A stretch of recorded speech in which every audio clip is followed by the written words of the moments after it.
الحمد لله رب العالمين والصلاة والسلام الأتمان الأكملان على سيدنا محمد خير الأنام وعلى آله وأصحابه الطيبين الطاهرين الميامين رب اشرح لي صدري ويسر لي أمري واحلل عقدة من لساني يفقه قولي.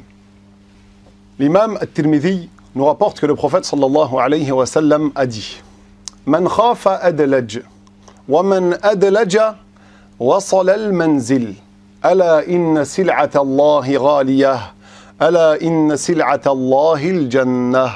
Cette parole du prophète sallallahu alayhi wa sallam veut dire: celui qui craint son ennemi, celui qui craint les brigands, lorsqu'il voyage aux premières heures de la nuit. Il parle bien évidemment de son époque.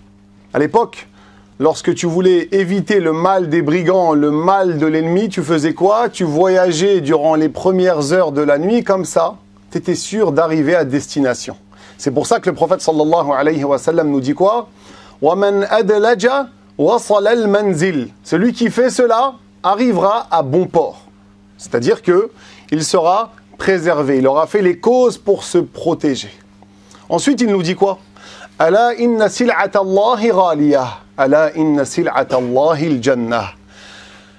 La marchandise d'Allah est précieuse. La marchandise d'Allah est précieuse et cette marchandise, c'est le paradis. Le prophète alayhi salatu wa salam nous donne une image ici pour nous rappeler que le croyant qui veut gagner le paradis, il est important pour lui que de faire les causes. Il est important pour lui de commencer très tôt les causes afin d'obtenir le paradis, afin d'atteindre cet objectif. Tout comme le voyageur, lorsqu'il veut arriver à bon port, arriver sereinement, sans nuisance, sans vol, sans tracas, sans problème, il fait les causes. Il part tôt dans la nuit, durant les premières heures de la nuit. De la même manière, le croyant qui veut gagner le paradis, immédiatement, immédiatement, il fournit les efforts pour gagner le paradis. C'est pas il se dit demain, Inch'Allah, quand je grandirai plus tard, mazal, je suis encore jeune, parce qu'il ne nous est pas garanti de vivre jusqu'à demain. Et donc, on se doit de faire les causes très tôt et de ne pas attendre. Parce que le paradis, c'est quelque chose qui vaut très cher. Le paradis, c'est la chose qu'on souhaite. C'est l'objectif principal du croyant qui est que de passage ici-bas. Et donc, il faut fournir un maximum d'efforts et faire les causes pour l'obtenir.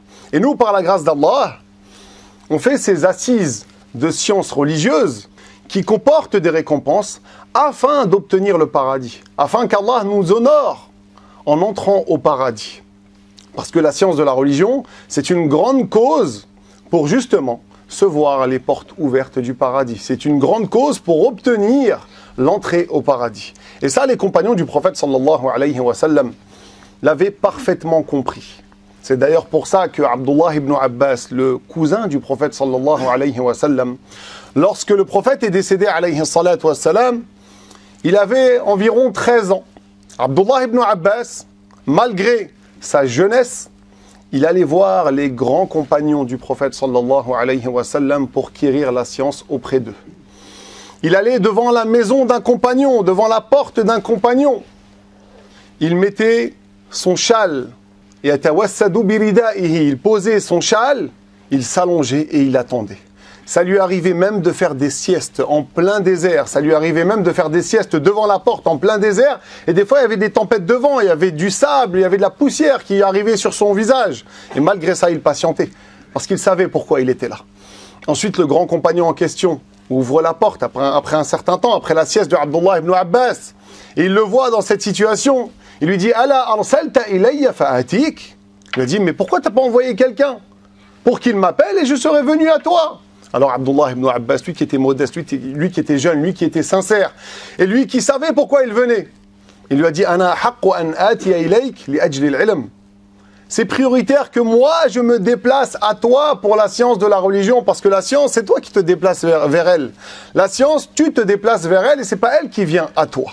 Donc les compagnons, ils étaient comme ça, ils avaient compris le message du prophète sallallahu alayhi wa sallam, et comme quoi, pour le rejoindre au paradis, fallait passer par la case science de la religion, apprentissage. Tout comme on le fait aujourd'hui, walhamdulillah. Une fois, Abu Musa al-Ash'ari, un grand compagnon du prophète sallallahu alayhi wa sallam, va voir Omar ibn al-Khattab après la prière du Isha. Et il lui dit, j'ai envie de te parler. J'ai besoin de te parler. Omar ibn al-Khattab lui a dit, mais à cette heure-ci, il est tard. Le prophète sallallahu alayhi wa sallam, tout comme c'est rapporté à son sujet, Al-Bukhari nous rapporte cela d'après Abu Hurayra qu'il a dit que le prophète sallallahu alayhi wa sallam n'aimait pas dormir avant la prière du Isha. كان الرسول صلى الله عليه وسلم يكره النوم قبل العشاء والحديث بعدها. Le prophète alayhi salatu wa sallam n'aimait pas dormir avant le Isha et n'aimait pas parler après le Isha. Omar ibn al-Khattab, il a dit à Abu Musa al-Ash'ari, à cette heure-ci, tu veux me parler? En gros, ça ne peut pas attendre demain. Abu Musa al-Ash'ari lui a dit, c'est pour du fiqh, c'est pour de la jurisprudence, c'est pour la science de la religion.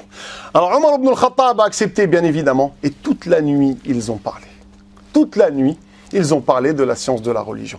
Et ici, d'ailleurs, il y a une preuve claire que c'est très important pour nous de revenir à l'explication des savants lorsqu'on lit les paroles prophétiques, lorsqu'on lit les hadiths du prophète sallallahu alayhi wa sallam, ce qu'il s'est passé avec le prophète alayhi salatu wa sallam, et même lorsqu'on lit le Coran.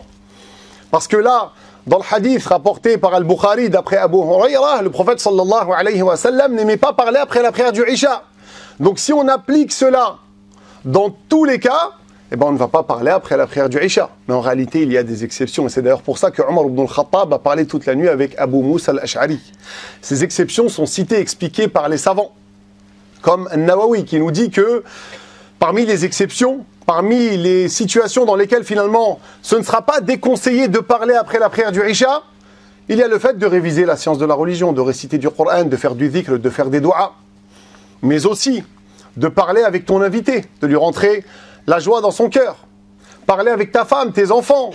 Ça, ce n'est pas déconseillé. Quand c'est dans une bonne intention comme ça, pour faire vivre la maison, ce n'est pas quelque chose de déconseillé. Une fois, il y a une vieille femme qui est partie voir un cheikh et qui lui a dit « J'ai une question à te poser ». Le cheikh, il lui a répondu en lui disant « Ujibuki biqawli Malik ou bil kitabi was sunnah ». Il lui a dit « Je te réponds avec l'avis de l'imam Malik ou avec le Coran et la Sunna ». Elle lui a dit « Ajibni biqawli Malik fa innahu a'lamu minka bil kitabi was sunnah ». Cette femme lui a répondu « Réponds-moi avec l'avis de l'imam Malik, parce qu'il connaît mieux que toi le Coran et la Sunna ».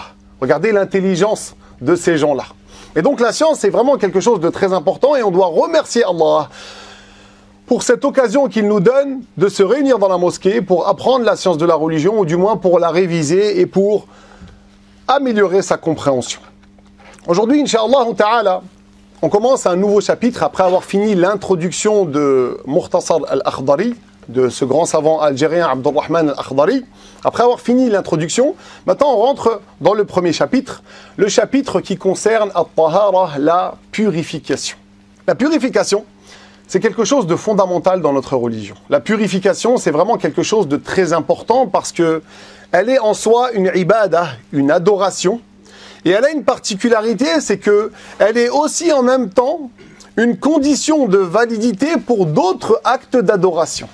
Ça nous montre son importance. Et qui dit acte d'adoration, dit forcément règle, dit forcément des choses à adapter, enfin des choses à respecter, afin de s'assurer qu'elle est correcte. Parce que l'acte d'adoration, on ne le fait pas n'importe comment. On ne le fait pas n'importe comment, on doit le faire conformément à ce quoi est venu le prophète. Avec ce quoi est venu le prophète sallallahu alayhi wa sallam, conformément au message du messager d'Allah sallallahu alayhi wa sallam. Le prophète sallallahu alayhi wa sallam, dans le hadith rapporté par Muslim, il nous dit « At-tuhuru shatrul iman ».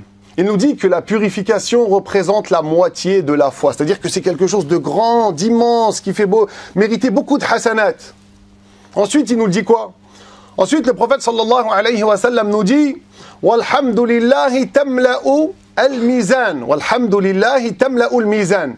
La parole, alhamdulillah, louange à Allah, quand tu remercies Allah, ça remplit la balance au jour dernier. Ça fait mériter beaucoup de récompenses, beaucoup de hasanat. Wa subhanallahi walhamdulillah tamla'an ou tamla'u ma bayna as-sama'i wal ard. Et la parole subhanallahi walhamdulillah, ce dhikr, cette évocation que tu fais, va remplir l'espace entre la terre et le ciel. Wa salatu nur, et la prière est une lumière. Wa sadaqatu burhan, et l'aumône est un argument, une preuve de sincérité. Parce que le munafiq, l'hypocrite, il ne fait pas d'aumône, lui, c'est un tammar, il pense qu'à lui, il veut garder tout l'argent pour lui, il ne pense pas à l'au-delà, il n'est pas sincère, c'est un hypocrite. Wa sabru diya, et la patience est une clarté. Wal Qur'anu hujjatun laka aw alayk, et le Qur'an, c'est soit un argument, une preuve pour toi au jour dernier, si tu l'as respecté, si tu l'as suivi, si tu l'as mis en pratique, si tu l'as appliqué, soit c'est un argument, une preuve contre toi si tu l'as contredit, si tu ne l'as pas mis en pratique.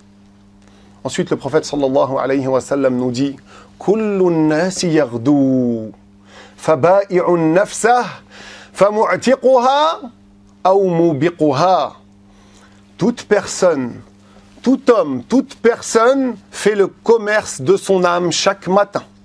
Soit cette personne affranchit son âme, c'est-à-dire du feu de l'enfer en faisant des actes de bien, en faisant les obligations, soit cette personne mène son âme à sa perte, elle la conduit à sa perte en faisant les désobéissances, en faisant le haram. Le prophète sallallahu alayhi wa sallam, dans ce hadith, il a commencé par la purification, pour nous montrer que la purification est quelque chose de très important dans la religion. Allah subhanahu wa ta'ala, également dans le Coran, fait l'éloge de ceux qui font la purification. Il nous fait savoir dans Surat At-Tawbah qu'il agrée ceux qui effectuent la purification. Et ce verset dans Surat At-Tawbah est d'ailleurs lié à une histoire. L'histoire de la mosquée de Ad-Dirar, une mosquée à Médine. À l'époque du prophète sallallahu alayhi wa sallam, plus précisément, durant la 9e année de l'Hégire, il y a eu Ghazwat Tabouk, la bataille de Tabouk entre les musulmans et les Byzantins. Le prophète sallallahu alayhi wa sallam, lorsqu'il a voulu se rendre à la bataille, il y a des munafiqin, des hypocrites qui l'ont arrêté. Il y a des gens qui l'ont arrêté pour lui dire de venir prier dans une mosquée qui venait d'être construite, qui s'appelle la mosquée de Ad-Dirar. Le prophète sallallahu alayhi wa sallam leur a répondu en disant « Je vais à la bataille de Tabouk et lorsque je reviens, je viendrai prier dans cette mosquée. » Pourquoi il demandait ça? Parce que si le prophète sallallahu alayhi wa sallam vient prier dans une mosquée, il y a un iqrar, il y a une validation de la part du messager d'Allah sallallahu alayhi wa sallam. Le prophète s'est alors rendu à la bataille de Tabouk, ensuite en revenant. Allah subhanahu wa ta'ala lui a révélé un verset dans Surat At-Tawbah. Ce verset, dans Surat At-Tawbah, il est venu justement pour dévoiler ces gens qui étaient insincères, ces gens qui étaient hypocrites. Il y avait un homme qui s'appelait Abu Amir al-Rahib. Le prophète, après, il l'a appelé Abu Amir al-Fasiq. Cet homme-là, il était chrétien à la base à Médine et il a fait beaucoup de mal. Il a beaucoup œuvré contre l'islam, contre les musulmans.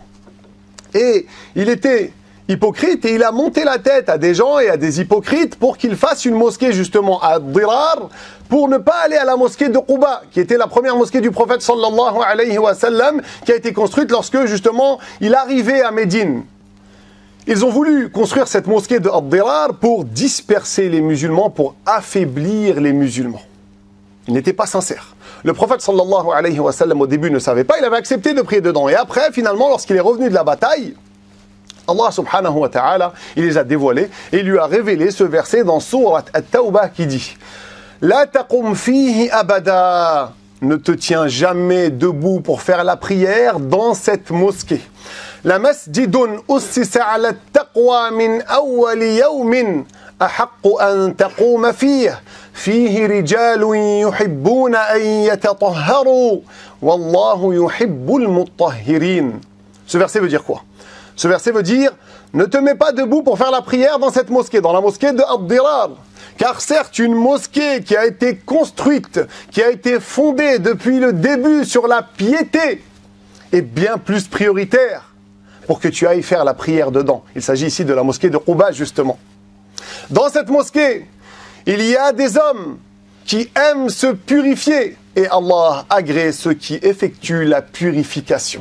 Le prophète sallallahu alayhi wa sallam, bien évidemment, lorsqu'il a reçu ce verset coranique, il a ordonné qu'on détruise et qu'on brûle cette mosquée de Ad-Dirar qui a été faite par des hypocrites. Ensuite, il s'est rendu à Quba. Il est parti voir les Ansar, ses compagnons qui étaient dans la mosquée de Quba. Et il leur a dit, mais qu'est-ce que vous faites comme purification? Allah a fait votre éloge. Et justement, les compagnons l'ont informé à ce moment-là que lorsqu'ils faisaient leurs besoins, ils se nettoyaient avec de l'eau. Ils faisaient la toilette intime conformément à la loi de l'islam. Ils se purifiaient. Ça nous montre encore que la purification, c'est quelque chose qui est vraiment considéré dans notre religion. Donc, l'auteur ici nous dit « Faslun fi tahara » chapitre qui concerne la purification. La purification, c'est quoi? C'est ce qu'on appelle « sifatun hukmiyatun tujibu li mawsufiha istibahat as-salah ». La purification, c'est un état légal qui est obtenu avec des choses bien déterminées, qui va justement autoriser l'application de la prière, l'accomplissement de la prière. C'est ça la purification d'une manière générale, par définition. L'auteur, il nous dit quoi? Il nous dit « At-taharatu qisman, taharatu hadath, wa taharatu khabath ». Il commence, il nous dit « La purification est de deux sortes, de deux catégories. La purification du hadath et la purification du khabath. La purification du hadath, que certains traduisent par l'impureté immatérielle, et la purification du khabath, qu'on traduit par l'impureté matérielle, les souillures, les najasat, ce qui est impur selon la loi de l'islam. Il y a donc deux types de purification. La première, c'est la purification du hadath. Le hadath, que certains traduisent par l'impureté immatérielle, concrètement, c'est quoi? Concrètement, c'est un état ou un jugement abstrait qui advient aux membres, qui nous empêche de faire la prière, qui fait que nous n'avons pas le droit de faire la prière. C'est ça le hadath. Concrètement, c'est lorsqu'on a fait ce qui annule le wudu ou le ghusl, la petite ablution ou la grande ablution. Concrètement, c'est ça le hadath. C'est lorsqu'on a fait quelque chose qui annule la petite ou la grande ablution et qu'on n'a pas renouvelé cette dernière. Lorsque nous sommes dans cet état d'impureté rituelle, en état de hadath, on ne peut pas se permettre de faire la prière. Et pour faire la prière, on devra faire donc la tahara, la purification. Il y a deux types de hadath. Il y a le petit hadath et le grand hadath. Le petit hadath, c'est lorsqu'on a fait ce qui annule la petite ablution. Le grand hadath, c'est lorsqu'on a fait ce qui annule la grande ablution, le ghusl. C'est aussi simple que ça. Ensuite, il y a une deuxième sorte de purification qu'on appelle la purification du khabath, la purification des impuretés matérielles, les impuretés physiques comme le sang, le vomi, l'urine et les excréments des humains et des animaux qui sont illicites à la consommation, comme le sperme, le mani, comme le wadi. Le wadi, c'est un liquide qui est blanchâtre, un liquide blanc, qui sort généralement après avoir uriné, pour l'homme ou pour la femme, ou après avoir porté une charge qui est très lourde. Il y a aussi parmi les impuretés le madhi. Il y a le wadi et il y a le madhi. Le madhi, c'est le liquide prostatique qui va sortir lorsqu'on a du désir charnel, le liquide pré-éjaculatoire, pour l'homme comme pour la femme. Tout ça, c'est des impuretés. L'alcool également, ça fait partie des impuretés. Et donc, c'est la loi de l'islam qui va nous définir les impuretés. Et c'est pas à nous d'aller dire c'est quoi qui est impur, c'est quoi qu'on ne considère pas impur comme ça de notre tête. Parce que des fois, il arrive qu'on pense qu'une chose est pure, alors qu'en réalité, elle ne l'est pas, comme le lait de l'ânesse. L'ânesse, c'est un animal qui n'est pas licite à la consommation. Son lait, même s'il peut paraître blanc et beau, il est impur. Il n'est pas licite à la consommation et il est impur. Et des fois, il y a des choses qui nous dégoûtent. On pourrait croire, si on n'a pas appris la religion, qu'elles sont impures et qu'on ne peut pas faire la prière avec, alors que non, en réalité, elles ne sont pas impures. Elles peuvent être dégoûtantes, mais pas impures. C'est des mustaqdarat, mais elles ne sont pas forcément impures, comme les sécrétions nasales, comme la morve. La morve, c'est quelque chose de repoussant quand elle sort de la bouche. Cependant, tu peux faire ta prière si tu as de la morve sur ton habit ou si tu as de la sécrétion nasale sur ton habit. Ça restera valable parce que cela ne fait pas partie des impuretés selon la loi de l'islam. Et donc, la purification du hadath et la purification du khabath, c'est-à-dire des impuretés matérielles, représentent les deux sortes de purification dans notre religion. Ensuite, l'auteur, il rentre un peu plus dans les détails et là, il va nous expliquer, avec quoi on peut se permettre d'effectuer ces purifications. Là, on a compris qu'il y a deux purifications, ok? Maintenant, comment on va les effectuer? Avec quoi on va les effectuer, ces purifications? On n'est pas dans le comment on va les effectuer. Ça viendra dans les chapitres d'après. Là, on est dans le avec quoi on va pouvoir faire ces purifications. L'auteur nous dit « وَلَا يَصِحُّ الْجَمِيعُ إِلَّا بِالْمَاءِ الطَّاهِرِ الْمُطَهِّرِ وَهُوَ الَّذِي لَمْ يَتَغَيَّرْ لَوْنُهُ أَوْ طَعْمُهُ أَوْ رَائِحَتُهُ » Il nous dit et tout cela a lieu, c'est-à-dire ces deux types de purification, elles vont avoir lieu qu'avec de l'eau qui est pure et purifiante. C'est-à-dire l'eau dont la couleur n'a pas changé, le goût n'a pas changé et l'odeur n'a pas changé.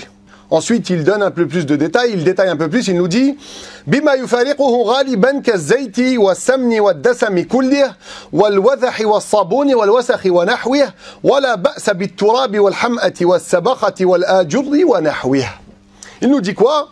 Il nous dit cette eau pure et purifiante, c'est l'eau qui n'a pas changé en termes de caractéristiques, son goût, sa couleur et son odeur n'ont pas changé par quelque chose qui habituellement n'est pas dans l'eau, comme l'huile, comme le beurre fondu, comme les corps gras, tous les corps gras, comme les saletés qui se collent à la laine des bêtes, du bétail, des bestiaux dans les troupeaux, ou le savon, ou les saletés, etc.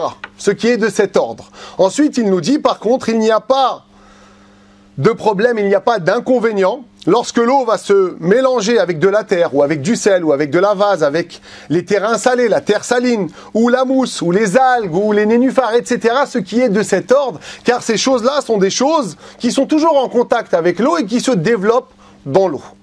Là, je viens de lire le texte de l'auteur, mais rassurez-vous, je vais maintenant l'expliquer. Pour résumer tout ce qu'il vient de dire, et même pour détailler un peu plus ce qu'il vient de dire, sachez qu'on peut classer les types d'eau en trois catégories. On a la première catégorie qu'on appelle l'eau qui est pure et purifiante. Pure en elle-même et purifiante, c'est-à-dire que tu pourras purifier autre que elle avec elle. On l'appelle aussi al-ma'ul mutlaq, l'eau dans l'absolu, l'eau sans restriction, l'eau qu'on peut appeler eau sans restriction, sans ajouter quelque chose derrière. C'est de l'eau dans l'absolu. On l'appelle aussi at-tahur. At-tahur, c'est-à-dire l'eau qui est purifiante. Le prophète sallallahu alayhi wa sallam, lorsqu'il visitait un malade, il voulait rentrer la joie dans son cœur et il lui disait « La ba'sa alayk » ce n'est pas grave, ne crains rien. « Tahurun insha'Allah » c'est une purification, insha'Allah. C'est-à-dire que ton épreuve dans laquelle tu es, la maladie dans laquelle tu es, est une cause pour te purifier de tes désobéissances, de tes péchés, pour qu'Allah te pardonne tout. On parle de ma tahur, eau purifiante, car cette eau-là, elle pourra purifier autre que elle. Allah subhanahu wa ta'ala, dans le Coran, dans Surat Al-Furqan, il nous dit وَأَنزَلْنَا مِنَ السَّمَاءِ مَاءً طَهُورًا. Et nous avons fait descendre du ciel de l'eau qui est pure, c'est-à-dire pure et purifiante. Et donc c'est quoi cette eau pure et purifiante? Concrètement, c'est ce qui surgit de la terre et ce qui tombe du ciel. Que ce soit l'eau de la mer. L'eau de la mer, elle est pure et purifiante. Une fois, il y a des compagnons qui sont partis voir le prophète sallallahu alayhi wa sallam dans le hadith que rapporte l'imam Malik, l'imam Ibn Majah et d'autres, et c'est un hadith qui est jugé authentique, sahih, par les huffaz. Ces compagnons se rendent auprès du prophète sallallahu alayhi wa sallam et lui disent « Ya Rasulallah, inna narkabu al-bahr wa nahmilu ma'ana al-qalila min al-ma'. » Ô messager d'Allah, on monte en mer. Ils allaient en mer. Ils avaient l'habitude de prendre une embarcation et de monter en mer. On monte en mer et on prend avec nous que peu d'eau. فَإِذَا تَوَضَّأْنَا بِهِ عَطِشْنَا. Et si on fait le wudu avec cette eau-là, on craint d'être touché par la soif. On craint d'avoir soif parce qu'on n'aura pas assez d'eau. أَفَنَتَوَضَّأُ بِمَاءِ الْبَحْرِ. Est-ce qu'on peut se permettre de faire le wudu avec l'eau de la mer? Alors le prophète sallallahu alayhi wa sallam, lui qui était très intelligent, très perspicace, regardez sa réponse. Il leur a dit quoi? Il leur a dit huwa at-tahuru ma'uh wal hillu maytatuh. Il leur a dit, la mer, son eau est pure et purifiante, et les animaux qui meurent dans la mer sont licites à la consommation, car le prophète sallallahu alayhi wa sallam a su que ses compagnons allaient avoir faim. Et de cette manière-là, ils ont su qu'ils pouvaient prendre un poisson sans même l'égorger et le consommer, etc. Regardez l'intelligence du prophète sallallahu alayhi wa sallam. Donc l'eau de la mer, c'est une eau qui est pure et purifiante. L'eau pure, purifiante, c'est l'eau qui n'a pas été altérée, comme l'a dit l'auteur. Comme l'a dit l'auteur, par son goût, par son odeur ou par sa couleur. Elle n'a subi aucune altération, c'est ce qu'on appelle l'eau dans l'absolu. Parmi ces eaux-là, il y a aussi l'eau de la pluie. Il y a l'eau de la neige et de la grêle lorsque la neige et la grêle fondent. La neige fondue et la grêle fondue représentent une eau pure et purifiante. Le prophète sallallahu alayhi wa sallam, une fois, il a fait la jinaza, la prière pour le défunt. Et ensuite, dans ses doigts, parmi ses doigts, il a dit quoi? Allahumma ghsilhu bil ma'i wa thalji wal barad.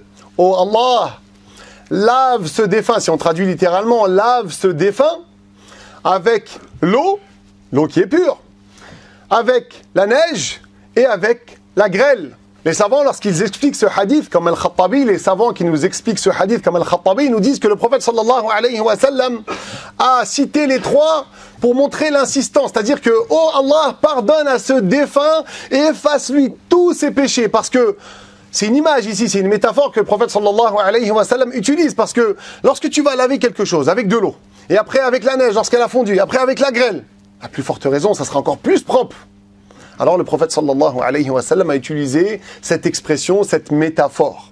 Et donc, l'eau de la neige et l'eau de la grêle, lorsque la grêle et la neige fondent, c'est une eau qui est pure et purificatrice, purifiante. Tu peux faire ta purification avec le wudu, le ghusl ou purifier un endroit. Également, parmi ces eaux pures et purifiantes, il y a les eaux des lacs, les eaux des rivières, les eaux des puits, etc. Ces eaux-là, ce sont des eaux pures et purifiantes. On a dit l'eau pure et purifiante, c'est celle dont les caractéristiques n'ont pas été altérées. C'est vrai, cependant, il y a une exception. L'auteur a cité l'exception lorsqu'il a dit, par contre, il n'y a pas d'inconvénient pour l'eau qui est mélangée à la terre, à la vase, au terrain salé, à la mousse, etc. Pourquoi il nous dit ça? Parce que concrètement, il y a des eaux sur terre qui sont sans cesse en contact avec des choses. Il y a des choses qui poussent dans l'eau, qui sont sans cesse en contact avec l'eau, et c'est difficile de les séparer de l'eau. En raison de cela, même si elles vont altérer cette eau-là va rester pure et purifiante. C'est quoi ces choses? Comme la mousse, comme la vase, la terre qu'on trouve au fond de l'eau, comme de la terre qui se mélange avec de l'eau, comme le sel qu'on va trouver dans de l'eau, par exemple le sel marin, comme les nénuphars, comme les algues, etc., etc. Ça, c'est des choses qui sont difficilement séparables de l'eau, comme c'est difficilement séparable de l'eau. Alors, même si l'eau a été altérée, des fois, tu trouves, par exemple, de l'eau qui passe, l'eau d'une rivière, qui va passer sur un terrain où il y a beaucoup de soufre. Tu vas goûter l'eau, elle aura un goût. Elle va être forte. Même si c'est le cas, elle reste pure et purifiante. C'est une exception ici. Ensuite, pour ce qui est de l'eau pure et purifiante, il y a des eaux pures et purifiantes qui sont autorisées à l'utilisation, elles vont purifier, elles sont purifiantes comme je viens de le dire, cependant elles vont être déconseillées. Parmi ces eaux-là, il y a l'eau que tu vas réutiliser après ton wudu. Il y a l'eau que tu utilises pour faire un nouveau wudu. L'eau que tu as déjà utilisée pour faire le wudu ou pour faire le ghusl, tu peux la réutiliser pour faire un nouveau wudu ou un nouveau ghusl. Cependant, c'est déconseillé si tu as une autre eau qui est disponible à ce moment-là. Par contre, si tu n'en as pas, c'est pas déconseillé. Ça sera déconseillé pour toi de refaire le wudu avec cette eau que tu as utilisée pour faire un wudu précédent ou un ghusl précédent. Ça va être déconseillé pour toi dans le cas où tu as en présence une autre eau. Dans le cas où tu as une autre eau que tu peux utiliser. Par contre, utiliser cette eau qui a déjà été utilisée pour un wudu ou pour un ghusl, pour enlever une impureté physique, comme du sang, comme du vomi, etc., sur un endroit ou sur ton habit, ça c'est autorisé et ce n'est pas déconseillé. Ça c'est pour les eaux pures et purifiante. Ensuite, il y a une deuxième catégorie d'eau, c'est l'eau qu'on va qualifier de pure, mais non purifiante. C'est une eau qui a été altérée en d'autres termes. Pourquoi? Parce qu'elle a été mélangée à quelque chose de pur. Et cette chose qui est pure a altéré l'eau, soit dans son goût, soit dans sa couleur, soit dans son odeur. Cette eau-là, elle a perdu son appellation de l'eau dans l'absolu, comme l'eau de rose, l'eau de toilette, l'eau de fleurs d'oranger, l'eau avec laquelle tu as mélangé du thé, l'eau que tu utilises pour mettre ton sachet de thé. Ça reste de l'eau, mais c'est devenu du thé. C'est une eau qui a été altérée, elle a changé de couleur, elle a changé d'odeur, et donc elle reste pure, mais elle n'est plus purifiante. Tu ne pourras plus faire ta purification avec cette eau-là. La première catégorie d'eau, l'eau qui est pure et purifiante, on peut faire la purification avec les actes d'adoration, donc avec, et on peut l'utiliser dans les adat, c'est-à-dire les habitudes au quotidien. La deuxième catégorie d'eau que je viens d'expliquer, l'eau qui est pure mais non purifiante, on ne peut pas l'utiliser pour les ibadat, pour la purification rituelle, pour l'odo et pour le rousl, mais on pourra l'utiliser pour le quotidien, comme faire la vaisselle, comme nettoyer son linge, nettoyer un endroit, enlever de la poussière avec cette eau-là, etc. Au quotidien, tu peux l'utiliser, mais pas pour les actes d'adoration. Tu ne pourras pas l'utiliser pour les ibadat, tu pourras l'utiliser pour tes usages au quotidien. Ensuite, il y a une troisième catégorie d'eau, c'est l'eau qui a été mélangée à une impureté. L'eau qui a été mélangée à une impureté, elle devient impure si elle a été altérée.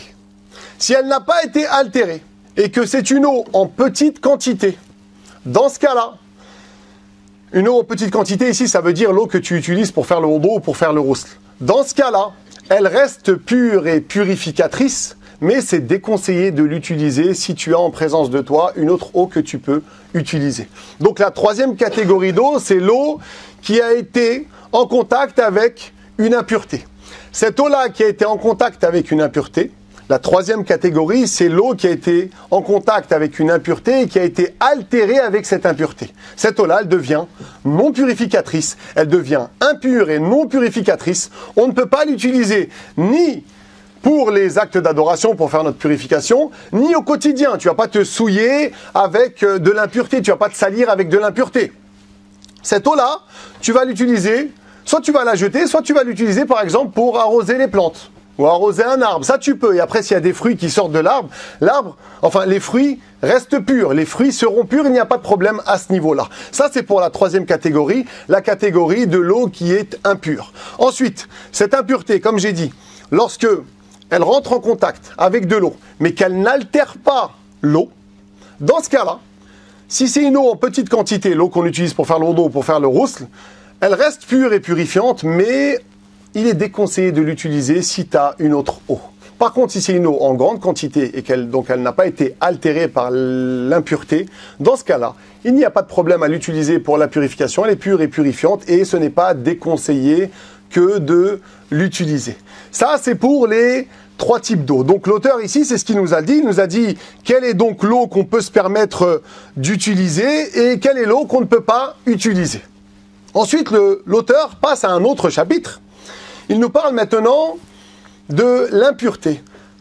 Qu'est-ce qu'on va faire avec l'impureté? Enfin, comment on va agir? L'auteur nous explique comment on va agir avec l'impureté avant la prière. Lorsqu'on veut faire la prière, comment on va agir avec une impureté si on a une impureté sur nous pour justement pouvoir faire la prière. Il nous dit faslun idha ta'ayyanat an-najasatu غسل محلها فإن التبست غسل الثوب كله ومن شك في إصابة النجاسة نضح وإن أصابه شيء شك في نجاسته فلا نضح عليه. Il nous dit quoi? Il nous dit, chapitre, lorsque il y a une impureté qui est confirmée sur ton habit. Dans ce cas-là, tu devras laver l'endroit qui a été touché par l'impureté de ton habit. Lorsque il y a une impureté sur ton habit, il faut que tu laves ton habit. Lorsque tu sais où l'impureté a touché ton habit, tu devras laver que cet endroit-là qui a touché l'habit, et non pas tout l'habit. Par contre, lorsque l'impureté n'est pas localisée, tu sais qu'il y a une impureté qui a touché ton habit, mais tu ne sais pas où exactement. Est-ce que c'est la manche? Est-ce que c'est au niveau de la poitrine? Est-ce que c'est dans le dos? Tu ne sais pas. Dans ce cas-là, tu devras obligatoirement laver tout ton habit si tu veux faire la prière avec cet habit-là. Bien sûr, si tu n'as pas envie de faire la prière avec cet habit-là et tu veux prendre un autre, tu as le droit. Mais si tu veux prier avec cet habit-là, tu devras laver tout l'habit. Ensuite, il nous dit quoi? Et celui qui doute, est-ce qu'une impureté a touché son habit, il devra asperger son habit. Et celui qui a été touché par une chose et qui doute, est-ce que cette chose est impure ou pas, celui-là, il ne va pas asperger, il n'a rien à faire. Je vais réexpliquer ce que l'auteur a dit avec d'autres mots. Concrètement ici, l'auteur il nous explique quoi faire lorsqu'on a une impureté avant la prière sur notre habit. Ici c'est valable pour l'habit et c'est valable pour le tapis sur lequel on prie, c'est-à-dire l'endroit où on prie. C'est valable ici pour l'habit et pour l'endroit comme le tapis de prière où on prie. L'auteur il nous dit quoi? L'auteur il nous cite ici deux situations. Deux cas de figure. Le premier cas de figure, c'est al-yaqin. Le deuxième cas de figure, c'est al-shak. Le premier cas de figure, c'est la certitude. Le deuxième cas de figure, c'est le doute. Prenons le premier cas de figure. Le premier cas de figure, c'est la certitude. La certitude de quoi? La certitude que sur ton habit, il y a une impureté. Et ici, il y a deux possibilités. Soit tu sais où se situe l'impureté sur ton habit. Par exemple, elle est sur la manche. Dans ce cas-là, tu devras laver l'endroit où tu sais que l'impureté a touché ton habit. Tu devras laver ton habit, laver la manche obligatoirement. Deuxième cas de figure, tu sais qu'une impureté a touché ton habit, mais tu ne sais pas où exactement sur l'habit. Dans ce cas-là, qu'est-ce que tu fais? Tu dois laver tout l'habit obligatoirement pour faire ta prière avec cet habit-là. Ça, c'est le premier cas de figure. Deuxième cas de figure, on a dit, c'est le doute. C'est plus la certitude, là, c'est le doute. Le doute de quoi? Soit le doute qu'une impureté a touché ton habit, soit il y a quelque chose qui a touché ton habit, mais tu as un doute. Est-ce que cette chose est impure ou pas? C'est deux choses différentes ici. Il y a ce qu'on appelle ash-shakku fil musab ou ash-shakku fil musib. Le premier cas de figure, c'est lorsque tu as un doute, est-ce que quelque chose d'impur a touché ton habit? Tu doutes, tu dis peut-être que une fois j'étais dehors et il y a une impureté qui a touché mon habit. Tu as un doute. Dans ce cas-là, qu'est-ce que tu dois faire? Tu as un doute, par exemple, qu'un jour, il y a une impureté qui est tombée sur la manche de ton habit. Qu'est-ce que tu dois faire dans ce cas-là? Comme c'est un simple doute et c'est pas une certitude, tu ne vas pas laver, tu vas asperger. Ça veut dire quoi, asperger? Tu vas prendre de l'eau dans ta main et ensuite tu vas jeter cette eau-là sur l'habit à l'aide de ta main, en secouant ta main, en ouvrant tes doigts comme ça, pour justement asperger l'endroit. Ce n'est pas une condition de le faire plusieurs fois, tu peux te contenter d'une fois. Ce n'est pas une condition de le faire qu'avec ta main. Tu peux le faire avec ce qui est équivalent et tu peux le faire par exemple avec les gouttes de pluie parce qu'on a dit que la pluie c'était quelque chose de pur. Et aussi ce n'est pas une condition d'essayer d'aller chercher chaque millimètre de l'endroit qui a été touché. Chaque millimètre sur lequel tu doutes. Non, d'une manière générale, tu sais que c'est au niveau de la manche, t'asperges la manche et ça suffit, t'es pas obligé d'aller vraiment chercher chaque parcelle de ta manche. Donc ça, c'est quand tu as un doute d'avoir été touché par une impureté sur ton habit. Le deuxième cas de figure, c'est lorsque quelque chose t'a touché, mais tu as un doute. Est-ce que cette chose, elle est impure ou pas? Tu marches dans la rue, il y a quelque chose qui te tombe dessus. Et là, tu te dis, oh, qu'est-ce qui m'a touché là? C'est une impureté ou c'est quelque chose de pur qui est tombé sur moi? Dans ce cas-là, qu'est-ce que tu dois faire? Tu n'as rien à faire. Pourquoi? Parce que, jusqu'à preuve du contraire, les choses sont pures. Ça, c'est une règle. Jusqu'à preuve du contraire. Si tu n'as pas de preuve, la chose qui est tombée sur toi, elle est pure. Tu vas la juger. Pure, c'est comme ça. Dans le fiqh, c'est comme ça dans la jurisprudence. Et donc, si quelque chose est tombé sur toi et que tu as un doute, est-ce que cette chose, elle est impure ou pas? Tu n'as rien à faire.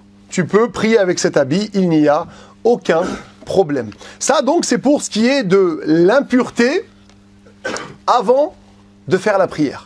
Comment agir avec ton habit avant de faire la prière. Ensuite ici, l'auteur il va nous parler de lorsque tu as prié avec une impureté. Il va nous expliquer quels sont les cas et quelles sont les possibilités et qu'est-ce qui est autorisé ou pas lorsque tu as prié avec une impureté. Et on va terminer avec ça.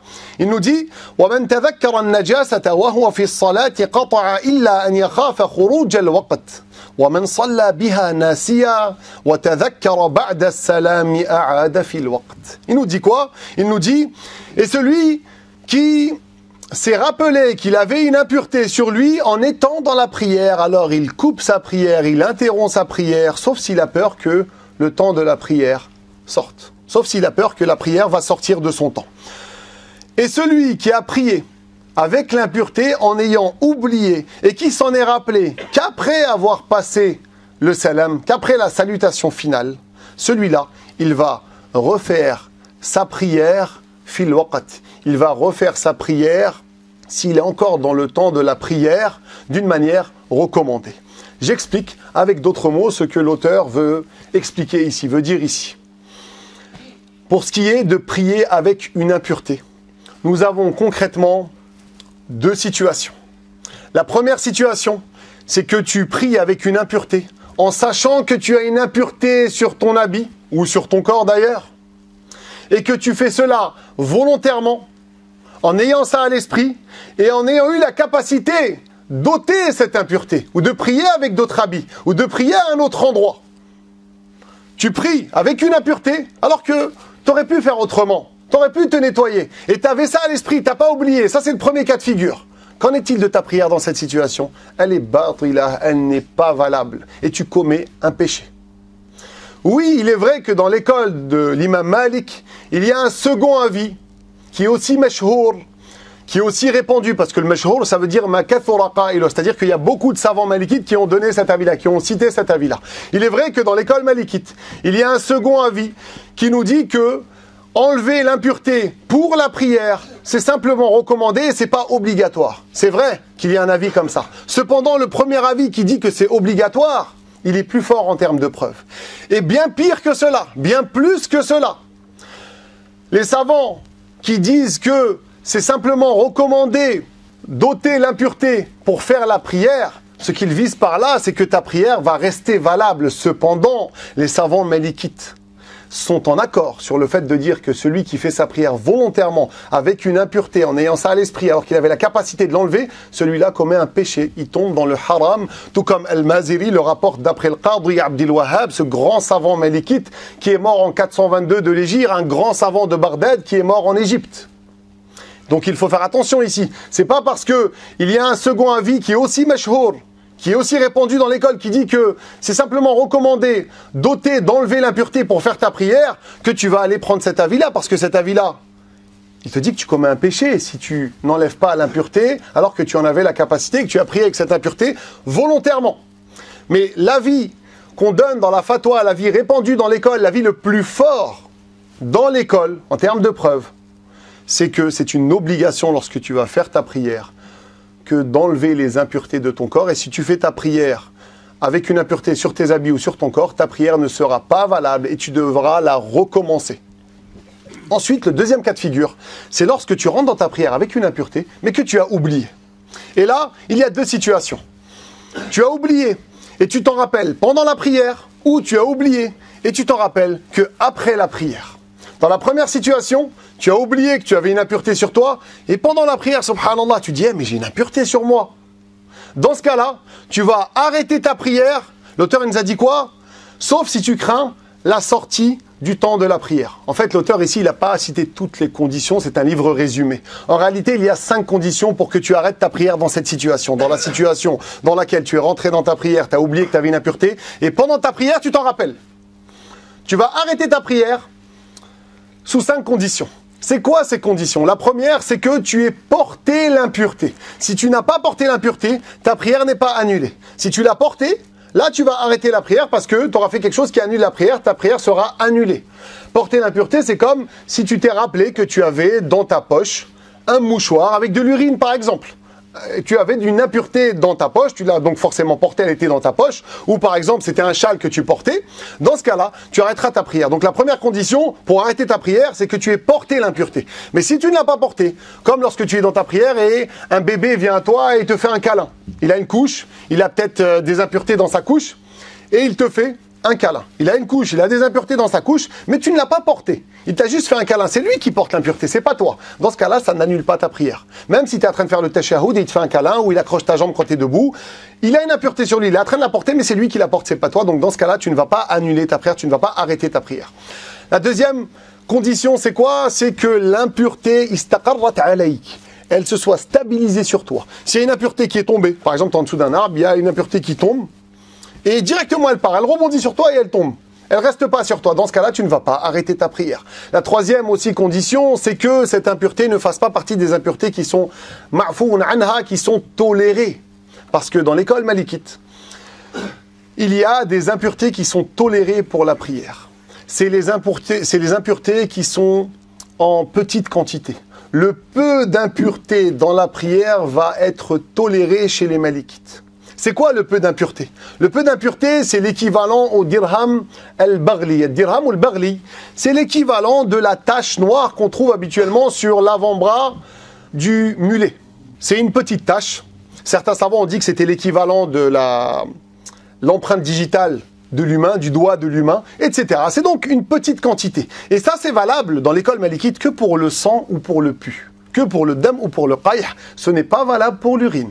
Pour l'urine, même si c'est une petite quantité, ta prière sera batila, sera annulée si tu pries avec une petite quantité d'urine. Mais pour ce qui est du sang, que ce soit le sang, un reste de sang de menstru par exemple, si c'est une petite quantité, ou du pu, dans ce cas-là, ça ne va pas annuler ta prière dans l'école malikite. Donc ça, c'est la situation dans laquelle, enfin c'est une autre condition, donc ça c'est une autre condition qui fait que tu vas annuler ta prière, c'est que tu aies sur toi une impureté qui n'est pas tolérée, parce que si c'est une impureté tolérée, comme on a dit, tu ne vas pas arrêter ta prière. Ensuite, parmi les 5 conditions, la 4e c'est quoi? C'est qu'il reste du temps pour faire ta prière. Si tu es à la fin du asr, dans 3 minutes le maghrib va rentrer, est-ce que tu auras le temps d'arrêter ta prière, d'aller te nettoyer de cette impureté ou changer d'habit, et après revenir dans la prière et pouvoir concrétiser une raka'a avec ces 2 soujouds, parce qu'il faut concrétiser une raka'a ici? Si tu n'as pas le temps, parce que la prière va sortir de son temps, dans ce cas-là, tu n'arrêtes pas ta prière parce qu'on priorise la prière, le temps de la prière avant cette histoire d'impureté sur soi. C'est comme ça dans l'école malikite. Et la 5e condition pour que tu puisses arrêter ta prière, c'est que tu aies de quoi changer ton habit ou le purifier. Imagine, tu es au désert, il n'y a pas d'eau et tu n'as pas d'autre habit.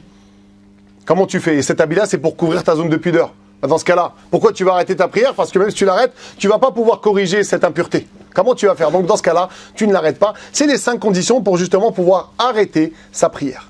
Ça, c'est la première situation. Ensuite, l'auteur, il nous cite la 2e situation. Donc on a dit quoi? On a dit, tu rentres dans ta prière et tu as oublié que tu avais une impureté. Première situation, tu t'en rappelles pendant la prière. 2e situation, tu t'en rappelles, mais qu'après avoir fini ta prière.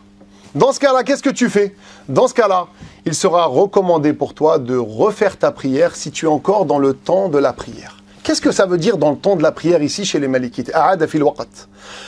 Le temps de la prière qui est visé pour al-Dhuhr et al-Asr ici, c'est l'isfirar, c'est le jaunissement. C'est pas le jaunissement du soleil, c'est le jaunissement des murs, du paysage, du sol. C'est généralement l'heure qui précède le coucher du soleil. Cela a lieu lorsque on est un peu avant le coucher du soleil. Lorsque le soleil, tu peux le regarder sans peine, ça te fait pas mal aux yeux. C'est jusqu'à ce moment-là qu'il te sera recommandé pour le Dhuhr et pour l'Asr, si tu les as fait et tu t'es rappelé après les avoir fait que tu avais une impureté sur toi, c'est jusqu'à ce moment-là, l'isfira, le jaunissement, qu'il t'est recommandé de refaire ta prière. C'est pas obligatoire, c'est recommandé. Si tu ne la refais pas, tu n'auras pas commis de péché. Ça sera recommandé jusqu'au jaunissement, jusqu'à l'isfira. Donc faites attention ici, quand on dit, si tu es encore dans le temps, pour la prière de Dhuhr, son temps ici, là, il ne va pas s'arrêter quand le Asr rentre. Non, c'est plus que ça. Ensuite, pour le temps qui est visé pour le Maghrib et l'Isha, c'est l'aube. C'est-à-dire que si tu es encore dans la nuit et que l'aube n'est pas arrivée et que tu avais fait le Maghrib ou l'Isha avec une impureté et que tu t'en es rappelé après la prière, il t'est recommandé de la faire.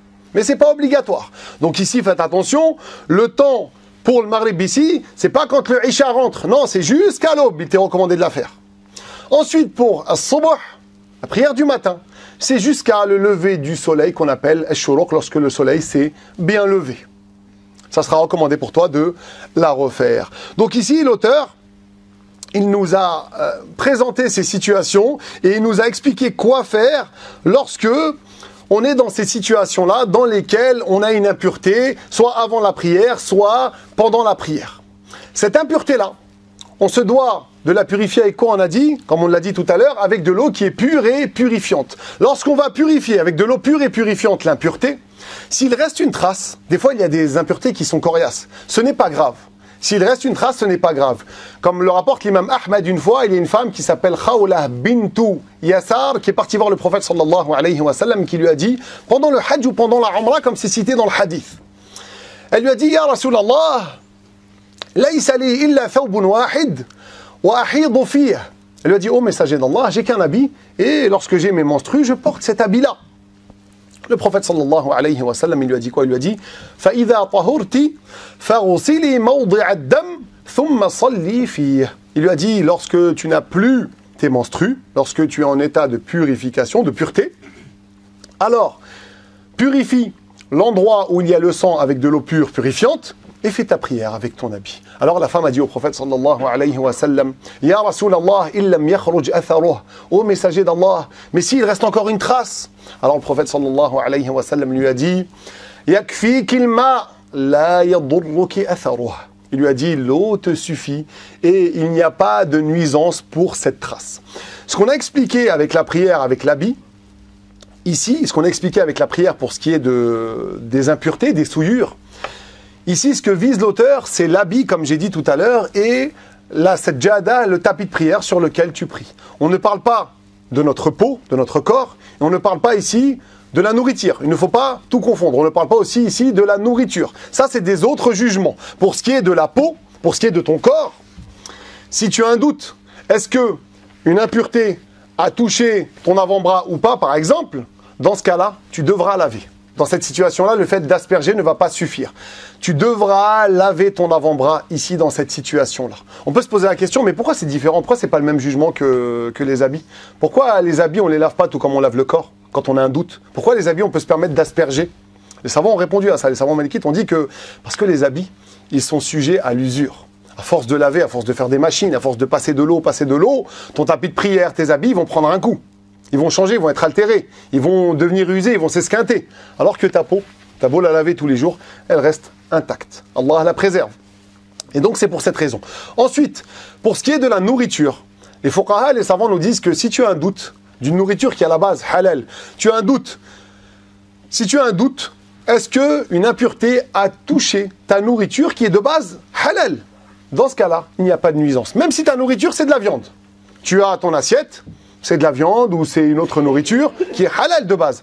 Et tu te mets à avoir un doute, est-ce qu'il n'y a pas une impureté qui est tombée dans mon assiette? Dans ce cas-là, il n'y a pas de nuisance, tu n'as pas à asperger, tu n'as pas à laver, tu peux manger, il n'y a aucun problème. Donc il faut faire la distinction ici entre les différents cas. Pour conclure, je tiens à rappeler que la religion, c'est vraiment quelque chose de facile et que celui qui s'attache à la science de la religion et qui essaye de comprendre, de se concentrer, même si là, pendant le cours, des fois, on peut un peu perdre le fil, on peut se déconcentrer, mais quand on réécoute à la tête posée, on essaye de prendre des notes, on progresse et on voit qu'en fait, ça s'éclaircit, que c'est très facile. Je tiens à rappeler que la religion, c'est facile. Allah subhanahu wa ta'ala nous le fait savoir dans le Coran. Allah, dans sourate Al-Baqarah, il nous dit quoi? Il nous dit « Yuridu Allahu bikumul yusr, wa la yuridu bikumul usr » Allah veut pour vous la facilité. Et il ne veut pas pour vous la complication, la difficulté.